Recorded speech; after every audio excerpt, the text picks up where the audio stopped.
Sir ಬೆಳಗ್ಗೆ ಬಿಟ್ಟಿರುವಂತಹ ಪ್ರೋಮೋದಲ್ಲಿ ನಮ್ಮ ಕಿರಿಕೀರ್ತಿ ಅವರು ಮತ್ತು ಜಾಹ್ನವಿ ಅವರು ಬಿಗ್ ಬಾಸ್ ಮನೆಗೆ ಎಂಟ್ರಿ ಕೊಟ್ಟಿದ್ದಾರೆ. ಅಂದರೆ ನಮ್ಮ ಜನರ ಮಧ್ಯೆ ಒಂದಷ್ಟು ಸಾಕಷ್ಟು ಪ್ರಶ್ನೆಗಳು ಅನ್ನೋದಿತ್ತು. ಅಂದರೆ ವಿನಯ್ ಅವ್ರ ಬಗ್ಗೆ ಆಗಿರ್ಬೋದು, ಕಾರ್ತಿಕ್ ಅವ್ರ ಬಗ್ಗೆ ಆಗಿರ್ಬೋದು, ಸಂಗೀತ ಅವ್ರ ಬಗ್ಗೆ ಆಗಿರ್ಬೋದು, ನಮ್ಮಲ್ಲೇ ಒಂದು ಕೆಲವು ಕ್ವೆಶನ್ಸ್ ಇತ್ತಲ್ಲ. ಸೊ ಒಂದು ಆ ಕ್ವೆಶನ್ಸನ್ನು ತಗೊಂಡು ಈಗ ಬಿಗ್ ಬಾಸ್ ಮನೇಲಿ ಕೂತಿದ್ದಾರೆ ಅವರು. ಸೊ ಜನರ ಒಂದು ಕ್ವೆಶನ್ಸ್ ಏನಿರ್ಬೋದು ಅಂತಂದಾಗ, ಸೊ ಕೀರ್ತಿ ಅವ್ರು ಫಸ್ಟ್ ಕೇಳ್ತಾರೆ ಕಾರ್ತಿಕ್ ಅವ್ರಿಗೆ, ನೀವು ಕಾರ್ತಿಕ್ ಸಂಗೀತ ಇಲ್ಲದೆ ಝೀರೋ ಅಲ್ಲ ಹೀರೋ ಅನ್ನೋದನ್ನ ಪ್ರೂವ್ ಮಾಡಿದ್ದೀರಾ ಅನ್ನೋ ಥರ ಕೇಳ್ತಾರೆ. ಆ್ಯಂಡ್ ವಿನಯ್ ಅವ್ರಿಗೆ ಕೇಳ್ತಾರೆ, ನಿಮಗೆ ಸಪೋರ್ಟ್ ಮಾಡಿದವರೆಲ್ಲ, ನಿಮಗೆ ವಿನಯ್ಗೆ ಜೈ ಅಂದವರೆಲ್ಲ ಈಗ ಒಂದು ಹೊರಗಡೆ ಹೋಗಿದ್ದಾರೆ, ಅಂದರೆ ಬಿಗ್ ಬಾಸ್ ಮನೆಯಿಂದ ಅವ್ರ ಮನೆಗೆ ಹೋಗಿದ್ದಾರೆ ಅನ್ನೋ ಥರ ಒಂದು ಕ್ವೆಶನ್ ಕೇಳ್ತಾರೆ. ಆ್ಯಂಡ್ ಜಾಹ್ನವಿ ಅವರು ಸಂಗೀತ ಅವ್ರಿಗೆ ಕೇಳ್ತಾರೆ, ಪ್ರತಾಪ್ಗೆ ಇರುವಂತಹ ಸಪೋರ್ಟ್ ನೋಡಿ ನೀವು ಪ್ರತಾಪ್ನ ತಮ್ಮ ಅಂತ ಸಂಬಂಧ ಬೆಳೆಸಿದ್ದೀರಾ, ಈ ಥರ ಒಂದು ಕ್ವೆಶನ್ಸನ್ನು ಕೇಳ್ತಾರೆ. ಸೊ ಅದಕ್ಕೆ ಸಂಗೀತ ಅವರು ಹೇಳ್ತಾರೆ, ಇಲ್ಲ ನಾನು ಆ ಥರ ಏನು ಮಾಡಿಲ್ಲ, ನನಗೆ ಆ ಥರ ಇಷ್ಟನೂ ಇಲ್ಲ, ನಾನು ಮೊದಲಿಂದನೂ ಇದ್ದ ಥರ ಇದ್ದೀನಿ ಅಂತ ಹೇಳ್ತಾರೆ. ಬಟ್ ಇನ್ನೊಂದಷ್ಟು ಸಾಕಷ್ಟು ಕ್ವೆಶನ್ಸ್ ಎಲ್ಲ ಇದ್ದವು. ಸೊ ಅದನ್ನೆಲ್ಲ ಇವತ್ತಿನ ಎಪಿಸೋಡಲ್ಲಿ ನಾವು ನೋಡ್ಬೋದು. ಬಟ್ ಈ ಒಂದು ಪ್ರೋಮೋಗೆ ಏನು ಕಮೆಂಟ್ಸ್ ಬಂದಿರ್ಬೋದು ಅಂತ ನೋಡ್ತಾ ಹೋದರೆ, ಸೊ ನಾನು ಫ್ರ್ಯಾಂಕಾಗಿ ಹೇಳಬೇಕು ಅಂದರೆ ಈ ಕ್ವೆಶನ್ಸ್ ನನಗೂ ಇತ್ತು. ಯಾಕಂದರೆ ಏನು ಹೇಳ್ತಾರೆ, ಅವ್ರ ಕಡೆಯಿಂದ ಏನು ಆನ್ಸರ್ ಬರ್ಬೋದು, ಸೊ ಅದನ್ನು ನಾನು ಎಕ್ಸ್ಪೆಕ್ಟ್ ಮಾಡ್ತಾ ಇದ್ದೀನಿ. ಸೊ ಈ ಒಂದು ಕ್ವೆಶನ್ಸ್ಗೆ ನಮ್ಮ ಜನ ಯಾವ ಥರ ರಿಯಾಕ್ಟ್ ಮಾಡಿದ್ದಾರೆ ಅಂತ ಚೆಕ್ ಮಾಡ್ತಾ ಹೋದರೆ ಒಂದಷ್ಟು ಸಾಕಷ್ಟು ಹೈಲೈಟ್ ಕಮೆಂಟ್ಸ್ ಅಂತ ನನಗನ್ನಿಸ್ತು. ಸೊ ಇದು ಯಾವುದು ನನ್ನ ಪರ್ಸ್ನಲ್ ಕಮೆಂಟ್ಸ್ ಅಥವಾ ನಮ್ಮ ಚಾನಲ್ ಕಮೆಂಟ್ಸ್ ಅಂತೂ ಅಲ್ವೇ ಅಲ್ಲ, ಇದು ನಿಮ್ಮಗಳ ಕಮೆಂಟ್ ಜಸ್ಟ್ ನಾನು ಇಲ್ಲಿ ಹೇಳ್ತಾ ಇದ್ದೀನಿ. ಸೊ ಇದರಲ್ಲಿ ಮೊದಲನೇ ಕಮೆಂಟ್ ನೋಡ್ತಾ ಹೋದರೆ, ಕಾರ್ತಿಕ್ ನೀನು ಬರೀ ಮೆಟ್ಟಿಲಲ್ಲ ಚಿನ್ನದ ಮೆಟ್ಟಿಲು, ಅದಕ್ಕೆ ಕಂಚು ತಾಕುವುದಿಲ್ಲ. ಸೊ ಅವ್ರು ಹೇಳ್ತಾರೆ, ಕಾರ್ತಿಕ್ ನೀನು ಬರೀ ಮೆಟ್ಲಲ್ಲ ಚಿನ್ನದ ಮೆಟ್ಟಿಲು, ಇದಕ್ಕೆ ಆ ಕಂಚು ಹಿತ್ತಾಳೆ ತಾಮ್ರ ಅದೆಲ್ಲ ತಾಕದೇ ಇಲ್ಲ ಗುರು ಅನ್ನೋ ಥರ ಕಮೆಂಟ್. ನನ್ನ ನೆಕ್ಸ್ಟ್ ಕಮೆಂಟ್ ಬಂದು, ಸಂಗೀತ ಪ್ರತಾಪ್ ಜೊತೆ ಮೊದಲನೇ ವಾರದಿಂದನೂ ಚೆನ್ನಾಗಿದ್ದಾರೆ. ಸೊ ಅವ್ರು ಹೇಳ್ತಿದ್ದಾರೆ, ಸಂಗೀತ ಪ್ರತಾಪ್ ಅವ್ರ ಜೊತೆ ಮೊದಲನೇ ವಾರದಿಂದನೂ ಚೆನ್ನಾಗೇ ಇದ್ದಾರೆ, ಇವಾಗ ಮಾತ್ರ ಅಲ್ಲ ಅನ್ನೋ ಥರ ಕಮೆಂಟ್. ನನ್ನ ನೆಕ್ಸ್ಟ್ ಕಮೆಂಟ್ ಬಂದು, ಕ್ಲಾರಿಟಿ ಸರಿಯಾಗಿ ಕೊಡ್ತಾರೆ ಇವತ್ತು, ಪ್ರಶ್ನೆ ಕೇಳಿದ್ದು ಒಳ್ಳೆಯದೇ ಆಯಿತು ಸಂಗೀತ. ಸೊ ಅವ್ರು ಹೇಳ್ತಿದ್ದಾರೆ, ಸಂಗೀತ ಅವರು ಕ್ಲಾರಿಟಿ ಅನ್ನೋದು ಕರೆಕ್ಟಾಗೆ ಕೊಡ್ತಾರೆ ಇವತ್ತು, ಒಟ್ಟಿನಲ್ಲಿ ಈ ಕ್ವೆಶನ್ ಕೇಳಿದ್ದು ಕರೆಕ್ಟಾಗೇ ಇದೆ, 100% ಇದಾಗುತ್ತೆ ಇವತ್ತು, ಎಲ್ಲ ಒಂದು ಕ್ಲಾರಿಟಿ ಸಿಗುತ್ತೆ ಜನರ ಒಂದು ಪ್ರಶ್ನೆಗಳಿಗೆ ಅನ್ನೋ ಥರ ಒಂದು ಕಮೆಂಟ್ಸ್. ಇನ್ನು ನೆಕ್ಸ್ಟ್ ಕಮೆಂಟ್ ಬಂದು, ಮೊದಲಿಂದನೂ ಸಂಗೀತ ಪ್ರತಾಪ್ ಒಳ್ಳೆ ಬಾಂಡ್ ಇತ್ತು ಬಿಡಿ, ಸಂಗೀತ ಪ್ರತಾಪ್ನ ಡೇ 1 ಸಪೋರ್ಟ್ ಕೊಡ್ತಿದ್ದಾರೆ, ಕೊಡ್ತಾನೂ ಇದ್ದಾರೆ. ಸೊ ಅವ್ರು ಹೇಳ್ತಿದ್ದಾರೆ, ಸಂಗೀತ ಮತ್ತು ಪ್ರತಾಪ್ ಅವ್ರದ್ದು ಡೇ 1 ಒಂದು ಒಳ್ಳೆ ಬಾಂಡ್ ಇದೆ. ಸೊ ಅವರು ಸಂಗೀತ ಅವರು ಪ್ರತಾಪ್ಗೆ ಡೇ 1 ಸಪೋರ್ಟ್ ಮಾಡ್ತಾ ಇದ್ದಾರೆ ಅನ್ನೋ ಥರ ಕಮೆಂಟ್. ಇನ್ನು ನೆಕ್ಸ್ಟ್ ಕಮೆಂಟ್ ಬಂದು, ಸಂಗೀತಗೆ ಏನು ಜನ ಬೆಂಬಲ ಕಡಿಮೆ ಇಲ್ಲ ಅನ್ನೋದು ನಿಮಗೆ ತಿಳಿದಿರಲಿ ಮತ್ತು ನೆನಪು ಸಹ ಇರಲಿ. ಸೊ ಅವ್ರು ಹೇಳ್ತಿದ್ದಾರೆ, ಸಂಗೀತಗೆ ಜನ ಬೆಂಬಲ ಏನು ಕಮ್ಮಿ ಇಲ್ಲ, ನಿಮ್ಗೆ ಅದು ನೆನಪಿರಲಿ ಮತ್ತು ತಿಳ್ಕೊಂಡಿರಿ ಅನ್ನೋ ಥರ ಕಮೆಂಟ್. ನನ್ನ ನೆಕ್ಸ್ಟ್ ಕಮೆಂಟ್ ಬಂದು, ಈ ಸೀಸನ್ ಸಂಗು ಗೆಲ್ಲಿಲ್ಲ ಅಂದರೆ ಎಷ್ಟು ಜನ ಬಿಗ್ ಬಾಸ್ ನೋಡಲ್ಲ, ನಾನಂತೂ ನೋಡಲ್ಲ. ಸೊ ಅವ್ರು ಹೇಳ್ತಿದ್ದಾರೆ, ಈ ಸೀಸನ್ ಏನಾದರೂ ಸಂಗೀತ ಗೆಲ್ಲಿಲ್ಲ ಅಂದರೆ ನಾನಂತೂ ಬಿಗ್ ಬಾಸ್ ನೋಡಲ್ಲ, ಮತ್ತು ನೀವು ಎಷ್ಟು ಜನ ನೋಡಲ್ಲ ಅನ್ನೋ ಥರ ಕಮೆಂಟ್ ಕೇಳಿದ್ದಾರೆ. ನೆಕ್ಸ್ಟ್ ಕಮೆಂಟ್ ಬಂದು, ಈ ಕ್ವೆಶನ್ಗೆ ಕಾರ್ತಿಕ್ ಆನ್ಸರ್ಗೆ ವೆಯ್ಟಿಂಗ್, ಕಾರ್ತಿಕ್ ಕಿಂಗ್. ಸೊ ಅವ್ರು ಹೇಳ್ತಿದ್ದಾರೆ, ಈ ಕ್ವೆಶನ್ ಕೇಳಿದಿರಲ್ಲ, Karthik minus Sangeetha is equal to 0, ಇದನ್ನು ಪ್ರೂವ್ ಮಾಡಿ ಅನ್ನೋ ಥರ ಕೇಳಿದ್ರಲ್ಲ. ಸೊ ಈ ಒಂದು ಕ್ವೆಶನ್ಗೆ ಕಾರ್ತಿಕ್ ಆನ್ಸರ್ಗೋಸ್ಕರ ನಾವು ವೆಯ್ಟ್ ಮಾಡ್ತಾ ಇದ್ದೀವಿ ಅಂತ ಕಮೆಂಟ್ ಹಾಕಿದ್ದಾರೆ. ಇನ್ನು ನೆಕ್ಸ್ಟ್ ಕಮೆಂಟ್ ಬಂದು, ಪ್ರತಾಪ್ಗೆ ಯಾವ ಥರ ಕಚಡವಾಗಿ ಟ್ರೋಲ್ಸ್ ಮಾಡ್ತಿದ್ರು ಮೊದಲು, ಆದರೂ ತಮ್ಮ ಮಾಡಿಕೊಂಡು ಅವನ ಜೊತೆ ಇದ್ಲು, ಅವನಿಗೆ ಜನ ಬೆಂಬಲ ಇರೋದೇ ಗೊತ್ತಿಲ್ಲ ಅವಳಿಗೆ. ಸೊ ಇದು ಯಾವ ಥರ ಹೇಳಿದಿರಂತ ಗೊತ್ತಾಗ್ತಾ ಇಲ್ಲ. ಪ್ರತಾಪ್ಗೆ ಎಷ್ಟೆಲ್ಲ ಒಂದು ಟ್ರೋಲ್ಸ್ ಮಾಡ್ತಿದ್ರು ಮೊದಲು ಬಿಗ್ ಬಾಸ್ ಮನೆಗೆ ಹೋಗೋದಕ್ಕೂ ಮುಂಚೆ. ಬಟ್ ಆಗ ಸಹ ತಮ್ಮ ಅಂತ ಅಂದ್ಕೊಂಡು ಫಸ್ಟಿಂದನೂ ಜೊತೆನಲ್ಲಿದ್ದಾರೆ. ಸೊ ಅವಳಿಗೆ ಜನ ಬೆಂಬಲ ಇರೋದೇ ಗೊತ್ತಿಲ್ಲ ಅನ್ನೋ ಥರ ಕಮೆಂಟ್ ಹಾಕಿದ್ದಾರೆ. ಇನ್ನು ನೆಕ್ಸ್ಟ್ ಕಮೆಂಟ್ ಬಂದು, Karthik winner, Karthik minus Sangeetha is not 0, Karthik hero. So ಅವ್ರು ಹೇಳಿದೆ, Karthik minus Sangeetha is not 0, Karthik hero ಅನ್ನೋ ಥರ ಕಮೆಂಟ್.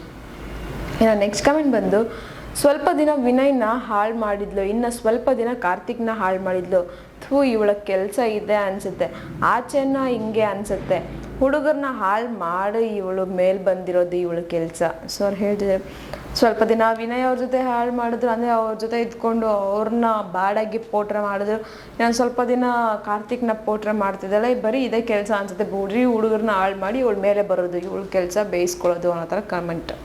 ಇನ್ನು ನೆಕ್ಸ್ಟ್ ಕಮೆಂಟ್ ಬಂದು, ಕಾರ್ತಿಕ್ ಪ್ರತಾಪ್ಗೆ ಕ್ಲಾರಿಫಿಕೇಶನ್ ಕೇಳಿದ್ರೆ ಅವಳು ಯಾಕೆ ಮಧ್ಯೆ ಹೋಗಿದ್ದೋ, ಅವತ್ತು ಇದೇ ಸಂಗೀತ ಪ್ರತಾಪ್ ಜೊತೆ ಇದ್ದು ಈ ಈಶಾನಿಗೆ ಕಾಗೆ ಅಂತ ಹೇಳುವಾಗ ಮಧ್ಯೆ ಯಾಕೆ ಹೋಗಿಲ್ಲ.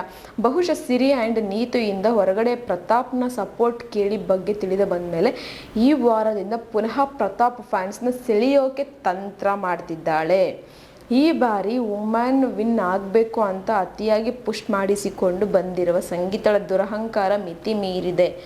ಬೇರೆಯವರನ್ನು ಕೆಟ್ಟದಾಗಿ ಮಾಡಿ ತಾನು ನಾಯಕಿಯಾಗಿ ಮೆರೆದಳು. ಸೊ ಅವ್ರು ಹೇಳ್ತಿದ್ದಾರೆ ಬೇರೆಯವ್ರನ್ನ ಬ್ಯಾಡಾಗಿ ಪೋಟ್ರೆ ಮಾಡಿ ಇವಳೇ ಇಲ್ಲಿ ನಾಯಕಿ, ಇವಳು ಬಿಟ್ಟರೆ ಇಲ್ಲಿ ಬೇರೆ ಇನ್ಯಾರೂ ಇಲ್ಲ, ಒಂದು ವುಮೆನ್ ವಿನ್ ಆಗಬೇಕು ಅಂತ ಎಲ್ಲ ಥರದಲ್ಲೂ ಇದು ಮಾಡಿಸ್ಕೊಂಬಂದ್ಲು. ಈಗ ಅತಿಯಾಗಿ ದುರಹಂಕಾರವನ್ನು ತೋರಿಸ್ತಿದ್ದಾಳೆ ಅನ್ನೋ ಥರ ಕಮೆಂಟ್ ಹಾಕಿದ್ದಾರೆ. ಇನ್ನು ನೆಕ್ಸ್ಟ್ ಕಮೆಂಟ್ ಬಂದು, ಕಾರ್ತಿಕ್ನ ಎಷ್ಟು ಸಾಧ್ಯ ಅಷ್ಟು ಬ್ಯಾಡಾಗಿ ಪೋರ್ಟ್ರೇಟ್ ಮಾಡ್ತಾ ಇದ್ದಾಳಲ್ಲ, ಅವಳು ಲೂಡೋ ಟಾಸ್ಕಲ್ಲಿ ನಿನ್ನ ಸೇವ್ ಮಾಡಿಲ್ಲ ಅನ್ನೋ ಒಂದು ರೀಸನ್ ಇಟ್ಕೊಂಡು ಇಲ್ಲಿವರೆಗೂ ಅವನ್ನ ಎಷ್ಟು ದ್ವೇಷ ಮಾಡ್ತಿದ್ಲಲ್ಲ.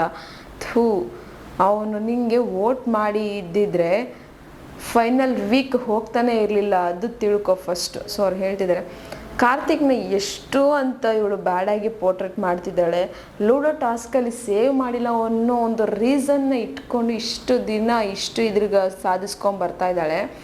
ಸಪೋಸ್ ಕಾರ್ತಿಕ್ ಏನಾದರೂ ವೋಟ್ ಮಾಡಿಲ್ಲ ಅಂದಿದ್ರೆ ನೀನು ಫೈನಲಲ್ಲಿ ಇರ್ತಾ ಇರಲಿಲ್ಲ, ಅದನ್ನು ತಿಳ್ಕೊ ಫಸ್ಟ್ ಅಂತ ಕಮೆಂಟ್ ಹಾಕಿದ್ದಾರೆ. ಇನ್ನು ನೆಕ್ಸ್ಟ್ ಕಮೆಂಟ್ ಬಂದು, Karthik plus Sangeetha is equal to Karthik hero, Karthik minus Sangeetha is equal to Karthik zero, Karthik plus Tanisha is equal to Karthik zero, Sangeetha minus Karthik ಮತ್ತು Tanisha is equal to Sangeetha winner. So ಅವ್ರು ಹೇಳ್ತಿದ್ದಾರೆ ಹೆಂಗೆ ಆಗಲಿ ಕಾರ್ತಿಕ್ಕಿಂದ ಸಂಗೀತ ದೂರ ಮಾಡಿದ್ರೆ ಸಂಗೀತನೇ ವಿನ್ ಆಗೋದು, ಕಾರ್ತಿಕ್ ಝೀರೋ ಆಗೋದು ಅನ್ನೋ ಥರ ಕಮೆಂಟ್ ಹಾಕಿದ್ದಾರೆ. ಇನ್ನು ನೆಕ್ಸ್ಟ್ ಕಮೆಂಟ್ ಬಂದು, ಸಂಗೀತಾಗೆ ಪ್ರತಾಪ್ಗೆ ಎಷ್ಟು ಕೆಟ್ಟ ನೇಮ್ ಇದೆ ಅಂತ ಮೊದಲೇ ಗೊತ್ತಿತ್ತು ಅಲ್ವಾ, ಎಷ್ಟು ಬೈತಾರೆ ಅಂತ ಆದರೂ ಕೂಡ ಮೊದಲ ವಾರದಿಂದ ಸಪೋರ್ಟಿವ್ ಆಗಿ ಇದ್ದಳು ಅಲ್ವಾ, ಅದಕ್ಕೆ ಸುದೀಪ್ ಮುಂದೆ ಅವರನ್ನು ವಹಿಸಿಕೊಂಡು ಇದ್ದಿದ್ದು. ಮಧ್ಯ 1 ವೀಕ್ ಅಷ್ಟೇ ಅವ್ರದ್ದು ಬೇಜಾರು ಮಾಡಿಕೊಂಡಿದ್ದು ಅಷ್ಟೇ. ಸೊ ಅವ್ರು ಹೇಳ್ತಾ ಇದ್ದಾರೆ ಸಂಗೀತಾಗೆ ಫಸ್ಟೇ ಗೊತ್ತಿತ್ತು ಪ್ರತಾಪ್ಗೆ ಎಷ್ಟು ಕೆಟ್ಟ ನೇಮ್ ಇದೆ, ಎಷ್ಟು ಕೆಟ್ಟದಾಗಿ ಟ್ರೋಲ್ಸ್ ಮಾಡ್ತಿದ್ದಾರೆ ಅಂತ. ಬಟ್ ಆದರೂ ಸಹ ಎಲ್ಲರ ಮುಂದೆ, ಸುದೀಪ್ ಸರ್ ಮುಂದೆ ಸಹ ಅವನನ್ನು ವಹಿಸ್ಕೊಂಡು ಬಂದಳು. ಸೊ ಇಲ್ಲಿ ಜಸ್ಟು ಯಾವುದೋ ಒಂದು ವೀಕಲ್ಲಿ ಮಾತ್ರ ಅವ್ರ ಮಧ್ಯೆ ಒಂದು ಸ್ವಲ್ಪ ಮಿಸ್ಅಂಡರ್ಸ್ಟ್ಯಾಂಡಿಂಗ್ಸ್ ಇತ್ತು, ಅದು ಬಿಟ್ಟರೆ ಬೇರೆ ಎಲ್ಲೂ ಸಹ ಬಿಟ್ಕೊಟ್ಟಿಲ್ಲ ಅನ್ನೋ ಥರ ಕಮೆಂಟ್ ಹಾಕಿದ್ದಾರೆ. ಇನ್ನು ನೆಕ್ಸ್ಟ್ ಕಮೆಂಟ್ ಬಂದು, ಮಡಕೆ ಹೊಡೆದ ನಂತರವೇ ಅಭಿಮಾನಿಗಳನ್ನು ಗಳಿಸಿದ್ದು ನಮ್ಮ ಕಿಂಗ್ ಕಾರ್ತಿಕ್. ಸೊ ಅವ್ರು ಹೇಳ್ತಿದ್ದಾರೆ ಸಂಗೀತ ಮಡಕೆನ ಯಾವಾಗ ಹೊಡೆದ್ರೋ ಆವಾಗಲೇ ಕಾರ್ತಿಕ್ ಹೀರೋ ಆಗೋದಕ್ಕೆ ಸ್ಟಾರ್ಟ್ ಆಗಿದ್ದು. ಸೊ ಅಲ್ಲಿಂದನೇ ಒಂದು ಬ್ಯಾಟಲ್ ಅನ್ನೋದು ಸ್ಟಾರ್ಟ್ ಆಯಿತು ಬಿಗ್ ಬಾಸ್ ಮನೇಲಿ ಅನ್ನೋ ಥರ ಕಮೆಂಟ್ ಹಾಕಿದ್ದಾರೆ. ನಾನು ನೆಕ್ಸ್ಟ್ ಕಮೆಂಟ್ ಬಂದು, ಇವರು ಪ್ರತಾಪ್ಗೆ ಜನ ಬೆಂಬಲ ಜಾಸ್ತಿ ಅಂತ ಹೇಳಿ ಬೇರೆ ಎಲ್ಲ ಫೈನಲಿಸ್ಟ್ಗೆ ಅವನೇ ವಿನ್ನರ್ ಅಂತ ತಲೆಯಲ್ಲಿ ತುಂಬಿಸಿ ಕುಗ್ಗಿಸೋ ಪ್ರಯತ್ನ ಮಾಡೋಕ್ಕೆ ಬಂದಿದ್ದಾಗ ಇದು ಫಾಲೋವರ್ಸ್ ಬಗ್ಗೆ ಕ್ವೆಶನ್ ಕೇಳಿರಬಾರ್ದಾಗಿತ್ತು, ಬೇರೆ ಎಲ್ಲ ಓಕೆ. ಸೊ ಅವ್ರು ಹೇಳ್ತಿದ್ದಾರೆ ಈಗ ಅವ್ರು ಕೇಳ್ತಿದ್ದಾರಲ್ಲ ಪ್ರತಾಪ್ ಅವ್ರಿಗೆ ತುಂಬ ಫಾಲೋವರ್ಸ್ ಇದ್ದಾರೆ ಅಂತ ಒಂದು ಇಂಡೈರೆಕ್ಟಾಗಿ ಅವ್ರಿಗೆ ಹಿಂಟ್ಸ್ ಸಿಗ್ತಾ ಇದೆ. ಸೊ ಇಲ್ಲಿ ಬೇರೆ ಒಂದು ಕಂಟೆಸ್ಟೆಂಟ್ಸ್ಗೆ ಕುಗ್ಗಿಸೋ ಥರ ಆಗ್ತಾ ಇದೆ. ಸೊ ಈ ಒಂದು ಕ್ವೆಶನ್ ಬಿಟ್ಟು ಬೇರೆ ಎಲ್ಲ ಕ್ವೆಶನ್ಸ್ ಕೇಳ್ಬೋದಾಗಿತ್ತು, ಬೇರೆದೆಲ್ಲ ಓಕೆ ಅನ್ನೋ ಥರ ಕಮೆಂಟ್ ಹಾಕಿದ್ದಾರೆ. ನಾನು ನೆಕ್ಸ್ಟ್ ಕಮೆಂಟ್ ಬಂದು, ವಿನಯ್ ಆ್ಯಂಡ್ ಕಾರ್ತಿಕ್ ಇಬ್ಬರಲ್ಲಿ ಯಾರಾದರೂ ವಿನ್ ಆಗಲಿ ಖುಷಿನೇ, ಆದರೆ ಸಿಂಪತ್ತಿ ಮಾತ್ರ ವಿನ್ ಆಗಬಾರ್ದು, ಅಂದರೆ ವರ್ಕ್ ಆಗಬಾರ್ದು, ಅದು ಸಂಗೀತ ಅದು. ಸೊ ಅವ್ರು ಹೇಳ್ತಿದ್ದಾರೆ ಇಲ್ಲಿ ವಿನಯ್ ಮತ್ತು ಕಾರ್ತಿಕ್ ಇವರಿಬ್ಬರಲ್ಲಿ ಯಾರು ವಿನ್ ಆದರೂ ಓಕೆ, ಆದರೆ ಸಿಂಪತ್ತಿಯಿಂದ ನಾಟಕ ಮಾಡುವಂಥ ಸಂಗೀತ ವಿನ್ ಆಗಬಾರ್ದು ಅಂತ ಕಮೆಂಟ್ ಹಾಕಿದ್ದಾರೆ. ಇನ್ನು ನೆಕ್ಸ್ಟ್ ಕಮೆಂಟ್ ಬಂದು, ಫಸ್ಟ್ ಪಾಯಿಂಟ್ ಸಂಗೀತ ಹೋಗ್ತಾಳೆ ಕಾರ್ತಿಕ್ ಒಬ್ಬಂಟಿಯಾಗಿ ಇರಲ್ಲ, ಒಬ್ಬರು ಬಿಟ್ಟು ಇನ್ನೊಬ್ಬರನ್ನ ಜೊತೆ ಹೋಗ್ತಾನೆ ಅಂತ ಹೇಳ್ತಾಳೆ, ಒಪ್ಕೊಳ್ಳೋಣ. ಸೆಕೆಂಡ್ ಪಾಯಿಂಟ್, ಆದರೆ ಸಂಗೀತ ಫಸ್ಟ್ ಕಾರ್ತಿಕ್ ತನಿಷಾ, ಆಮೇಲೆ ವಿನಯ್, ಆಮೇಲೆ ಹಾಸ್ಪಿಟಲ್ಗೆ ಹೋಗಿ ಬಂದ ಮೇಲೆ ತಮ್ಮ ಅಂತ ಪ್ರತಾಪ್, ಆಮೇಲೆ ಸಿರಿ, ಆಮೇಲೆ ವಿನಯ್ ನಮ್ರತ ಮತ್ತೆ ಪ್ರತಾಪ್. ಇದಕ್ಕೆ ಏನು ಹೇಳೋದು ಹೇಳಿ, ಫಸ್ಟ್ ಇವಳು ಸರಿಯಾಗಿ ಇದೆಲ್ಲ ನೋಡ್ಕೋಬೇಕು, ಏನಂತೀರ ಹೇಳಬೇಕು ಅಂತ ಅನ್ನಿಸ್ತು ಹೇಳಿದೆ. ಥರ್ಡ್ ಪಾಯಿಂಟ್, ಇವಳಿಗೆ ಯಾವಾಗ ಒಂಟಿಯಾಗಿ ಇದ್ದಾಳೆ ಅಂತ ಈ ಸ್ಟೇಟ್ಮೆಂಟ್ ಮಾಡಿದ್ದಾಳೆ. 4 ಪಾಯಿಂಟ್. ಪ್ರತಿ ಸಾರಿ ಫ್ರೆಂಡ್ಶಿಪ್ಪಿಂದ ಎಕ್ಸ್ಪೆಕ್ಟ್ ಇಟ್ಕೊಂಡು ಬಂದಿದ್ದಾಳೆ. ಫ್ರೆಂಡ್ನ ನಾಮಿನೇಟ್ ಮಾಡಿದ್ದಾರೆ, ಬಾತ್ರೂಮ್ ಹೋಗಿ ನಾನು ಒಬ್ಬಂಟಿ ಅಂತ ಅಳೋದು. ಇಷ್ಟೇ ಮಾಡಿರೋದು ಈ ಸಂಗೀತ. ಸೊ ಒಂದಷ್ಟು ಕ್ವಶನ್ಸನ್ನು ಕೇಳಿ ಈ ಥರ ಒಂದು ಪಾಯಿಂಟ್ಸ್ ಇದೆ. ಇಲ್ಲಿ ಸಂಗೀತದ ಡ್ರಾಮಾ ಗೊತ್ತಾಗ್ತಿದೆ, ನೋಡ್ಕೊಳ್ಳಿ ಅಂತ ಕಮೆಂಟ್ ಹಾಕಿದ್ದಾರೆ. ಇನ್ನು ನೆಕ್ಸ್ಟ್ ಕಮೆಂಟ್ ಬಂದು, ಈ ಸೀಸನ್ ಇಲ್ಲಿವರೆಗೂ ಫುಲ್ ನೋಡಿದ್ದೇನೆ, ನಾನು ಯಾರ ಫ್ಯಾನೂ ಅಲ್ಲ, ಆದರೆ ಸಂಗೀತ ಮಾತ್ರ ದೊಡ್ಡ ಟಾರ್ಚರ್, ವಿಚಿತ್ರ ಇರಿಟೇಷನ್ ಬರೆಸ್ತಾಳೆ. ಅವಳು ಫೇಕ್ ನಗು, ಓವರ್ ಆ್ಯಕ್ಟಿಂಗ್ ಥರ ಕೈ ಆ್ಯಂಡ್ ಮುಖ ರಿಯಾಕ್ಷನ್ ಎಲ್ಲದಕ್ಕೂ ಎಲ್ಲರ ಹತ್ರ ಆ ಮೊಂಡವಾದ ಬೇಕಂತ. ಒಬ್ಬಳೇ ಮಾತಾಡೋದು ಆ್ಯಂಡ್ ಮಲ್ಕೊಂಡ ಮೇಲೆ ಕೂಡ ಮೈಕ್ ಹಾಕ್ಕೊಂಡು ಮಾತಾಡೋದು. ಯಪ್ಪ, ಸ್ಕ್ರೀನ್ ಮೇಲೆ ಯಾರು ಬಂದರೂ ಆರಾಮಾಗಿ ಎಪಿಸೋಡ್ನ ನೋಡಬಹುದು. ಆದರೆ ಸಂಗೀತ ಬಂದರೆ ನಮ್ಗಳಿಗೆ ತಲೆನೋವು ಬರೋಕ್ಕೆ ಶುರುವಾಗುತ್ತೆ. ಫಸ್ಟ್ 2 ವಾರ ಓಕೆ ಅನ್ನಿಸ್ತು, ಆದರೆ ಆಮೇಲೆ ಟಾರ್ಚರ್ ತಡೆಯೋಕ್ಕೆ ಆಗಲಿಲ್ಲ. ಅದರಲ್ಲೂ ಅವಳು ಸರ್ಪ್ರೈಸ್ ಶಾಕ್ ವಿನ್ ಆದಾಗ ಓ ಓ ಓ ಅಂತ ಕೂಗೋದು ಅಂತೂ ವಿಚಿತ್ರವಾಗಿರುತ್ತೆ.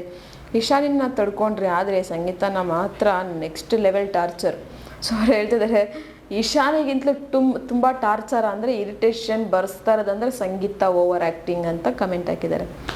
ನೆಕ್ಸ್ಟ್ ಕಮೆಂಟ್ ಬಂದು, ಅದೇನು ಆ್ಯಟಿಟ್ಯೂಡ್ ಇದೆಯಮ್ಮ ನಿಂಗೆ ಸಂಗೀತ, ಫಸ್ಟ್ ಬರ್ತಿದ್ದಂಗೆ ಕಾರ್ತಿಕ್ನ ಫ್ರೆಂಡ್ ಮಾಡಿಕೊಂಡು ಅವನ ಯೂಸ್ ಮಾಡಿಕೊಂಡೆ, ಅವನು ತನಿಷಾ ನಿನ್ನ ಸೇವ್ ಮಾಡಿಲ್ಲ ಅಂತ ವಿನಯ್ ಟೀಮ್ಗೆ ಹೋಗಿ ನಾನು ಅವ್ರ ಜೊತೆ ಫ್ರೆಂಡ್ಶಿಪ್ ಅಲ್ಲ ಜಸ್ಟ್ ಟೈಮ್ ಪಾಸ್ ಅಂತ ಮಾಡಿದ್ದು. ವಿನಯ್ ತುಂಬ ಒಳ್ಳೆಯವರು, ಕಾರ್ತಿಕ್ ಸರಿ ಇಲ್ಲ ಅಂದೆ. ಆಮೇಲೆ ವರ್ತೂರ್ಗೆ ಬಂದಿರೋ ಓಟ್ಸ್ ಕೇಳಿ ವರ್ತೂರ್ಗೆ ಸ್ವಲ್ಪ ದಿನ ಬಕೆಟ್ ಹಿಡಿದೆ.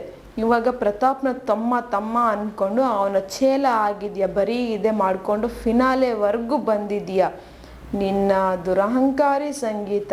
ಅವ್ರು ಹೇಳ್ತಿದ್ದಾರೆ, ಫಸ್ಟ್ ಕಾರ್ತಿಕ್ನ ಫ್ರೆಂಡ್ ಮಾಡಿಕೊಂಡೆ, ಕಾರ್ತಿಕ್ ಜೊತೆ ಸ್ವಲ್ಪ ದಿನ ಇದ್ದೆ, ಮತ್ತು ವಿನಯ್ಗೆ ಹೋಗ್ಬಿಟ್ಟು ನಾನು ಅವ್ರ ಜೊತೆ ಅವ್ರ ಟೀಮಿಗೆ ಹೋಗ್ಬಿಟ್ಟು ನಾನು ಅವ್ರ ಜೊತೆ ಸುಮ್ಮನೆ ಇದ್ದಿದ್ದು, ಟೈಮ್ ಪಾಸ್ ಮಾಡೋಕ್ಕಷ್ಟೇ ಇದ್ದಿದ್ದು. Vinay is good, Karthik is bad ಅಂತ ಹೇಳಿದೆ. ಆಮೇಲೆ ಹೊರತು ಅವ್ರಿಗೆ ಬಂದಿರೋ ಓಟ್ಸ್ ಕೇಳಿಬಿಟ್ಟು ಸ್ವಲ್ಪ ದಿನ ಬಕೆಟ್ ಇಡಿದೆ. ಕೊನೆಯದಾಗಿ ಪ್ರತಾಪ್ನ ತಮ್ಮ ಅಂತ ಹೇಳ್ಕೊಂಡು ಈ ಥರ ಮಾಡಿದೀಯಾ, ಇಲ್ಲಿ ನೀನು ಎಷ್ಟು ದುರಹಂಕಾರಿ, ನಿನಗೆಷ್ಟು ಸ್ವಾರ್ಥ ಇದೆ ಅಂತ ಗೊತ್ತಾಗ್ತಿದೆ ಅನ್ನೋ ಥರ ಕಮೆಂಟ್. ಇನ್ನು ನೆಕ್ಸ್ಟ್ ಕಮೆಂಟ್ ಬಂದು, ಸಂಗೀತ ಮೊದಲಿನಿಂದ ಮಾಡಿದ್ದು ಏನು ಗೊತ್ತಾ, ಕಾರ್ತಿಕ್ ಸ್ಟ್ರಾಂಗರ್ ಅಂತ ಜೊತೆಗೆ ಇದ್ದಳು, ಆಮೇಲೆ ವಿನಯ್ ಹತ್ರ ಹೋದಳು, ಆಮೇಲೆ ಕಾರ್ತಿಕ್ ಹತ್ರ ವರ್ಕೌಟ್ ಆಗಲಿಲ್ಲ, ಕಣ್ಣಿಗೆ ಬಿತ್ತು ಸೋಪು ಬೀಳಿದು ಅಂತ ಕೊಂಡವಳು. ಟಾಪಲ್ಲಿ ಇರೋದು ಪ್ರತಾಪ್ನ ಅವನ ಹಿಂದೆಯೇ ಬಿದ್ದು ಓಟ್ ಕಿತ್ತಿಸ್ಕೊಂಡು ಫೈನಲ್ ನೋಡಿದ್ಲು. ಈಗ ಇದು 100% ನಿಜ. ಸೊ ಅವ್ರು ಹೇಳ್ತಿದ್ರೆ, ಫಸ್ಟು ಸಂಗೀತ ಕಾರ್ತಿಕ್ ಜೊತೆ ಇಲ್ಲಿ ಅವಾಗ ಏನು ವರ್ಕೌಟ್ ಆಗ್ತಾ ಇರಲಿಲ್ಲ, ಅವನು ಸ್ಟ್ರಾಂಗ್ ಅಂತ ಗೊತ್ತಿತ್ತು.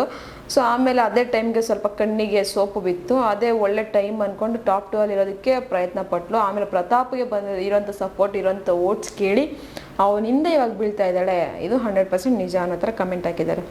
ಇನ್ನು ನೆಕ್ಸ್ಟ್ ಕಮೆಂಟ್ ಬಂದು, ಪ್ಲೀಸ್ ಆಲ್ಸೋ ಆಸ್ಕ್ ಕ್ವೆಶನ್ಸ್. ವಿನಯ್ಗೆ ಬಕೆಟ್ ಅಂತ ಹೇಳಿ ವಿನಯ್ ಜೊತೆ ಈಗ ಅವಳು ಮಾಡ್ತಾ ಇರೋದು ಸರಿನಾ?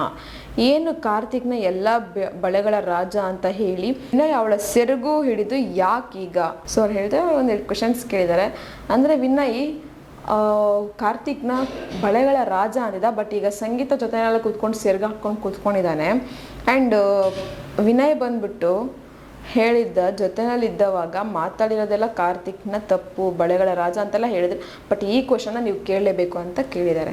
ಇನ್ನು ನೆಕ್ಸ್ಟ್ ಕಮೆಂಟ್ ಬಂದು, ಸಂಗೀತನ ಚೆನ್ನಾಗಿ ಮುಖಕ್ಕೆ ಕ್ಯಾಕರಿಸಿ ಹೋಗಿರಿ, ಚೇಲ ಅಂತ ಪ್ಯೂರ್ ಮಾಡ್ಕೊಂಡ್ಲು ಪಾಪ. ಇಷ್ಟು ದಿನ ವಿನಯ್ ಕೆಟ್ಟದಾಗಿ ತೋರಿಸಿದ್ಲು, ಈಗ ಕಾರ್ತಿಕ್ನ ಸ್ಟಾರ್ಟ್ ಮಾಡಿದ್ದಾಳೆ. ಚೇಲದವಳು ಇವಳು. ಸೊ ಅವ್ರು ಹೇಳ್ತಿದ್ದಾಳೆ, ಇನ್ನೊಂದು ಸ್ವಲ್ಪ ಮುಖಕ್ಕೆ ಹೋಗಿರಿ ಸಂಗೀತಾಗೆ, ಇವಳು ಚೇಲ ಅಂತ ಪ್ರೂವ್ ಮಾಡ್ಕೊತಿದ್ದಾಳೆ. ಸ್ವಲ್ಪ ದಿನ ವಿನಯನ ಕೆಟ್ಟದಾಗಿ ತೋರಿಸಿದ್ಲು, ಈಗ ಕಾರ್ತಿಕ್ನ ತೋರಿಸೋದಕ್ಕೆ ಟ್ರೈ ಮಾಡ್ತಿದ್ದಾಳೆ, ಸ್ಟಾರ್ಟ್ ಮಾಡಿದ್ದಾಳೆ ಅಂತ ಕಮೆಂಟ್ಸ್. ಇನ್ನು ನೆಕ್ಸ್ಟ್ ಕಮೆಂಟ್ ಬಂದು, ಕನ್ನಡ ಓದೋಕ್ಕೆ ಬರೋದಿಲ್ಲ ಅಂತಾಳೆ. ಇವಳು ಕನ್ನಡ ಇಂಡಸ್ಟ್ರಿಗೆ ಬಂದು 8 ರಿಂದ 9 ವರ್ಷ ಆದರೂ ಕನ್ನಡ ಓದೋಕ್ಕೆ ಬರಲ್ವಂತೆ. ಇವಳು ಬಿಗ್ ಬಾಸ್ಗೆ ಬಂದಾಗಿಂದ ಒಂದು ಸಲವೂ ಬಿಗ್ ಬಾಸ್ ಕೊಡೋ ಆದೇಶವನ್ನು, ಟಾಸ್ಕ್ ರೂಲ್ಸ್ಗಳನ್ನು, ಬುಕ್ಕನ್ನು ಓದಿಲ್ಲ. ಇವಳು 2 ಸಲ ಕ್ಯಾಪ್ಟನ್ ಆಗಿದ್ರು, ಕಾರ್ತಿಕ್ ಹತ್ರನೇ ಜಾಸ್ತಿ ಓದಿಸ್ತಾ ಇದ್ದಾಳೆ. ಸೊ ಅವ್ರು ಹೇಳ್ತಿದ್ದಾರೆ, ಒಂದು ಬಿಗ್ ಬಾಸ್ಗೆ ಬಂದು ಬಿಗ್ ಬಾಸಲ್ಲಿ ಇರುವಂತಹ ಒಂದು ರೂಲ್ಸನ್ನೇ ಇನ್ನೂ ಓದೋಕ್ಕೆ ಬಂದಿಲ್ಲ, ಇಂಡಸ್ಟ್ರಿಗೆ ಬಂದು 8 ರಿಂದ 9 ವರ್ಷ ಆಯಿತು ಅಂತ ಹೇಳ್ತಿದ್ದಾಳೆ. ಕನ್ನಡ ಓದೋಕ್ಕೆ ಬರೋದಿಲ್ಲ ಆದರೂ ಸಹ. ಸೊ ಇಲ್ಲಿ ಕ್ಯಾಪ್ಟನ್ 2 ಸತಿ ಆಗಿದ್ರು ಸಹ ಇದುವರೆಗೂ ಕಾರ್ತಿಕ್ ಹತ್ರನೇ ಓದಿಸ್ತಾ ಇದ್ದಾಳೆ, ತುಂಬ ಸರಿ ಅನ್ನೋ ಥರ ಕಮೆಂಟ್ಸ್ ಹಾಕಿದ್ದಾರೆ. ನೆಕ್ಸ್ಟ್ ಕಮೆಂಟ್ ಬಂದು 100% ರೈಟ್. ಅವಳಿಂದ ಹೊರಗೆ ಬಂದ ಮೇಲೆ ಮನೆಗೆ 6 ಲಕ್ಷ ಗೆದ್ದು ಕೊಟ್ಟು ಅವಳಿಂದನೇ ಹಾಗೂ ಮನೆಯವರಿಂದ ಉತ್ತಮ ಪಡೆದ ಕಾರ್ತಿಕ್ ಪ್ರೂವ್ ಮಾಡಿದ್ದಾರೆ. ಹಾಗೆ ನೋಡಿದರೆ ಕಾರ್ತಿಕನ ಏಣಿ ಮಾಡಿಕೊಂಡು ಆಟ ಆಡಿದ್ದು ಆಲ್ರೆಡಿ 100% ಪ್ರೂವ್ ಮಾಡಿದ್ದಾನೆ. We are stand with Karthik. So ಅವ್ರು ಹೇಳ್ತಿದ್ದಾರೆ. ಸೊ ಆಗಿದ್ಮೇಲೆ ಇಲ್ಲಿ ಗೊತ್ತಾಗುತ್ತೆ ಕಾರ್ತಿಕ್ನ ಯಾರು ಯೂಸ್ ಮಾಡ್ಕೊಂಡಿದ್ದಾರೆ, ಯಾರು ಇಲ್ಲಿ ಮೆಟ್ಲು ಮಾಡ್ಕೊಂಡು ಹೋಗಿದ್ದಾರೆ ಅಂತ. ಯಾಕಂದರೆ ಬಿಗ್ ಬಾಸ್ ಮನೆಯಲ್ಲಿ ಕೊಟ್ಟಂಥ ಟಾಸ್ಕ್ಗಳಲ್ಲಿ 6 ಲಕ್ಷ ಬಿಗ್ ಬಾಸ್ ಮನೆಗೆ ಗಳಿಸ್ಕೊಟ್ಟಿದ್ದು ಕಾರ್ತಿಕ್. ಸೊ ಅಲ್ಲಿ ಪ್ರೂವ್ ಮಾಡ್ಕೊಂಡಿದ್ದಾನೆ. ಆ್ಯಂಡ್ ಇಲ್ಲಿ ಯೂಸ್ ಮಾಡ್ಕೊಂಡಿದ್ದೆ ಸಂಗೀತ ಅಂತ ಸಹ ಪ್ರೂವ್ ಆಗಿದೆ. ಸೊ ಇಲ್ಲಿ ನಾವು ಸಂಗೀತ ಪರವಾಗಿ ನಿಂತ್ಕೊಳ್ಳಲ್ಲ, ಕಾರ್ತಿಕ್ ಪರವಾಗಿ ನಿಂತ್ಕೊತೀವಿ. ಆ್ಯಂಡ್ ಉತ್ತಮ ಸಹ ಕಾರ್ತಿಕ್ ತಗೊಂಡಿದ್ದಾನೆ ಆ ವಾರದಲ್ಲಿ ಅನ್ನೋ ಥರ ಕಮೆಂಟ್ ಹಾಕಿದ್ದಾರೆ. ಸೊ ಇದು ಯಾವುದೋ ನನ್ನ ಪರ್ಸ್ನಲ್ ಕಮೆಂಟ್ ಅಥವಾ ನಮ್ಮ ಚಾನಲ್ ಕಮೆಂಟ್ ಅಂತೂ ಅಲ್ವೇ ಅಲ್ಲ, ಇದು ನಿಮ್ಮಗಳ ಕಮೆಂಟ್. ಜಸ್ಟ್ ನಾನು ಇಲ್ಲಿ ಹೇಳಿದ್ದೀನಿ. ನಿಮ್ಗೆ ಹೇಗೆ ಅನ್ನಿಸ್ತು ಕೀರ್ತಿ ಅವರ ಮತ್ತು ಜಾಹ್ನವಿ ಅವರ ಕ್ವೆಶನ್ಸ್ ಕೇಳಿ? ನಿಮಗೆ ಇನ್ನೂ ಏನಾದರೂ ಕ್ವೆಶನ್ಸ್ ಕೇಳಬೇಕು ಅಂತ ಅನ್ಸಿದ್ರೆ ಒಂದು ಕಮೆಂಟ್ ಬಾಕ್ಸಲ್ಲಿ ಕಮೆಂಟನ್ನು ಹಾಕಿ. ನಾನು ಹೇಳಿದಂಥ ಕಮೆಂಟ್ರಿ ನಿಮಗೆ ಇಷ್ಟ ಆಗಿದ್ರೆ ಒಂದು ಲೈಕ್ ಮಾಡಿ, ಶೇರ್ ಮಾಡಿ, ದಯವಿಟ್ಟು ಸಬ್ಸ್ಕ್ರೈಬನ್ನು ಮಾಡ್ಕೊಳ್ಳಿ. ಇದೇ ಥರ ಇನ್ನಷ್ಟು ವಿಡಿಯೋಸ್ಗೋಸ್ಕರ ನೀವು ನೋಡ್ತಾ ಇರಿ ನಮ್ಮ ಚಾನಲನ್ನು.